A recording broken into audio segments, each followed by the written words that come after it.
Vamos a contactar con Damián Andrada, periodista y politólogo argentino que está ahora en La Paz, en Bolivia, para consultarles sobre qué tenemos que esperar después de estas últimas medidas de Áñez del gobierno de la autoproclamada presidenta boliviana. Damián, te escuchamos.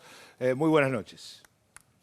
Muy buenas noches. Una pequeña modificación. Me encuentro en Santa Cruz de la Sierra, ¿no? Que es el oriente boliviano, pero por supuesto estamos siguiendo todas las noticias. Y bueno, pues, por supuesto que el decreto que ustedes mencionaban, el 4078, genera muchísima incertidumbre, genera muchísimo repudio, ¿no? Porque eximir a las Fuerzas Armadas de culpabilidad habilita la represión, habilita que sigan los asesinatos. De hecho, ya la Comisión Interamericana de Derechos Humanos habla de 23 muertos y más de 700 heridos. Y en este momento está circulando una información que hay que confirmar, pero es un segundo decreto, el 4082, que habla de 5 millones de dólares para equipar a las Fuerzas Armadas. Entonces, uno espera que haya un diálogo político lo antes posible.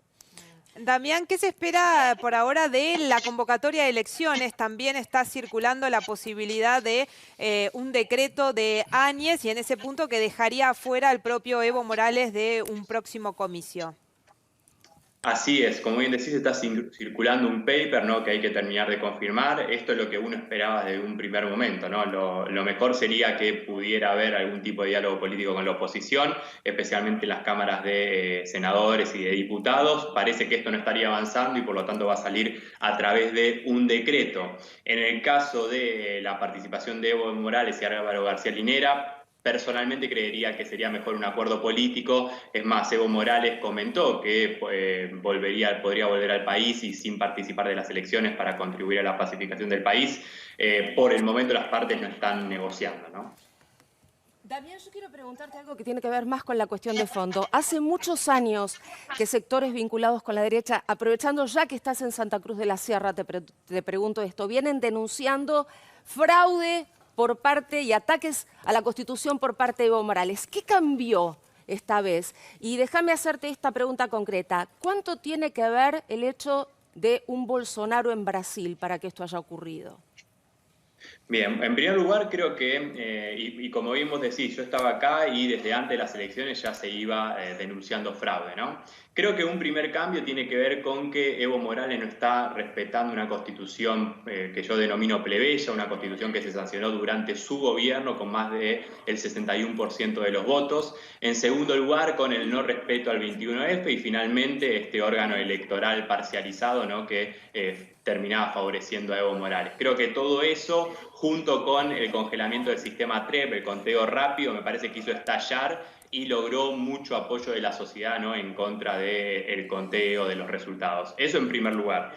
Y en segundo lugar, a ver, cuando uno ve la reacción de los presidentes, ve que la mayoría permaneció en silencio y que Bolsonaro celebró, ¿no? Evidentemente, la derecha más dura, ¿no? O políticos como Bolsonaro celebran este tipo de acontecimientos y uno intuye, observa ciertos vínculos internacionales con lo que está ocurriendo en el país, ¿no? Incluso autores como Luciano Gallup están señalando ciertos informes acerca de cuentas que se activan diciendo que hubo fraude, que no hay golpe. Creo que hay por lo menos algún interés regional para generar toda esta situación. Una línea Bolsonaro-Camacho directa, algo así. Sí, uno cuando estaba aquí ya comenzaba a ver cómo Camacho hacía arrodillar a la gente y los hacía rezar. Claro.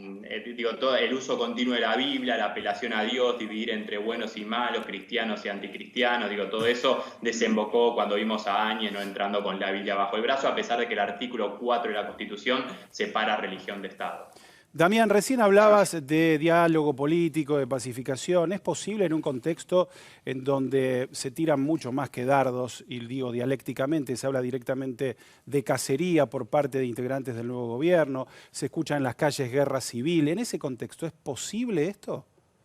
A ver, es muy difícil. También hay que tener en cuenta que la oposición, o sea, el movimiento al socialismo, está señalando que para negociar Áñez debe sacar, ¿no? Las Fuerzas Armadas de la calle. También se está observando si el bloque de diputados y senadores del movimiento al socialismo se mantiene unido y en línea con lo que están diciendo Evo Morales y Álvaro García Linera desde México. Yo creo que para que haya una negociación ambos sectores tienen que ceder. por lo pronto no los veo con ánimo de ceder. Uno espera equivocarse, ¿no? No ocurrió en casi un mes de conflicto, ahora lo ve cada vez más difícil, y más con los decretos que dice Áñez, ¿no? Con las declaraciones de ministros como Murillo o la ministra de Comunicación. Ojalá estemos equivocados y sí pueda haber un diálogo político. Damián, ¿se muestra unido el movimiento al socialismo, el espacio de Evo Morales, o en las últimas horas se vieron algunos matices, por lo menos, entre lo que pasa en México con el exilio del expresidente y lo que pasa con los diputados que están ahí en La Paz? Sí, uno observa algunos matices, observa algunas fisuras, intuye que Evo Morales tiene cierto resquemor de que las bancadas de diputados y senadores no terminen siguiendo su misma línea, pero por lo pronto no veo rupturas muy fuertes.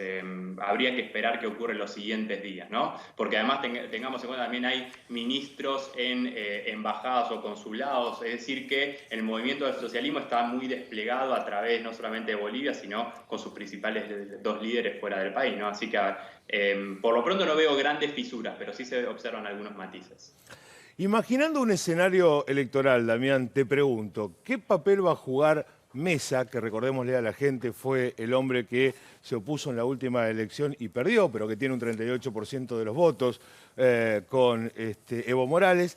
¿Qué papel puede jugar el vice de Evo Morales, quien está exiliado con él, García Linera? ¿Y qué papel puede jugar Camacho, que es un no político, que sería el Bolsonaro boliviano? Los tres, ¿qué papel jugarían en un escenario electoral?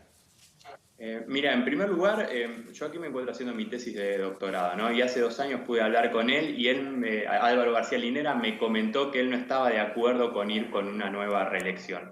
Esto me lo comentó hace 2 años, después terminó finalmente aceptando ser nuevamente el vicecandidato, ¿no? Yo creería que Álvaro García Linera no va a jugar un rol mucho más importante que el que está jugando ahora. Okay. En todo caso, creo que los dos decidirán una transición. Se habla de 2 personas. Se habla de Andrónico, que es un líder del MAS en Cochabamba, muy ligado a los campesinos y cocaleros, y se habla también de esta muchacha joven, esta chica joven, que es Adriana Salvatierra, que además era la presidenta de la Cámara de Senadores, ¿no? Una chica que viene cobrando mucho vuelo, una política con mucho futuro. Así que creo que entre ellos dos hay que observar. Siempre hubo un líder muy importante del MAS, que es Choquehuanca, David Choquehuanca, que había sido el canciller durante mucho tiempo. Yo prestaría atención en esos 3 líderes, especialmente en los 2 primeros, ¿no? Y en segundo lugar hay que ver Mesa qué rol juega, porque Mesa se construyó desde el centro, se rodeó de figuras del progresismo, pero se terminó licuando con la figura fuerte de Camacho, ¿no? Hay que ver qué sucede si Camacho se presenta a las nuevas elecciones o si efectivamente cumple con su palabra y le deja ese rol a Mesa. Recordemos allí Óscar Ortiz, que es el candidato de la derecha cruceña, que se fue licuando y quedó cuarto. ¿Qué rol jugará Chi, que fue el tercer candidato más votado, que es el voto evangelista? Creo que esos actores son los que hay que observar. Y, perdón, me olvido de Pumari. Pumari es el cívico de Potosí, es el que se alineó con Camacho y el que logró que Camacho llegue al altiplano. Creo que Pumari es un actor bastante invisibilizado que habría que prestar atención. Damián, como siempre, muy claro y muchas gracias por la deferencia de atendernos. Un abrazo grande. Gracias a ustedes, un abrazo.